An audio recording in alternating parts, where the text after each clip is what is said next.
Құрметті оқушы, бүгінгі сабағымыздың тақырыбы Абай аудармашы. Құнанбай өз баласы Абайға 3 мін таққан болатын.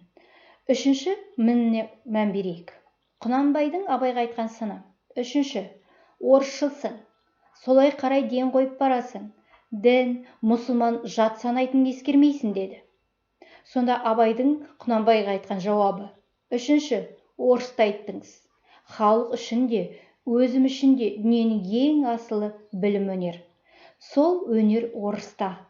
Мен барлық тірліктен ала алмаған асылды содан алатын болсам, ондай жер жатым бола ма? Жатырқап, қашықтауым надандық болса болар, бірақ қасиет болмас деді. Бұл сөздерден біз Абайдың орыс тіліне деген ден қойғанын аңғарамыз және Абайдың аудармашылыққа мән бергенін көреміз. Абай орыс тілін тамаша меңгерді. Мұның өзі оның орыс ақыны Михаил Лермонтовтың бірқатар өлеңін қазақ тіліне аударуына мүмкіндік берді. Атап айтқанда, Абай Лермонтовтың «Шайтан», «Дұға», «Қанжар», «Жолға шықтым бір жым-жырт түнде жалғыз», «Жалау», «Теректің сыйы» сияқты өлеңдерін аударды. Абай сонымен қатар Александр Пушкиннің Евгений Онегин дастанының үзінділерін қазақы ұғымда жатқа етіп еркін аударды.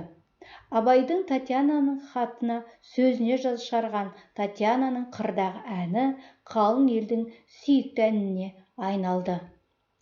Абай сонымен қатар Иван Крыловтың мысалдарын қазақ тіліне аударумен де айналысты.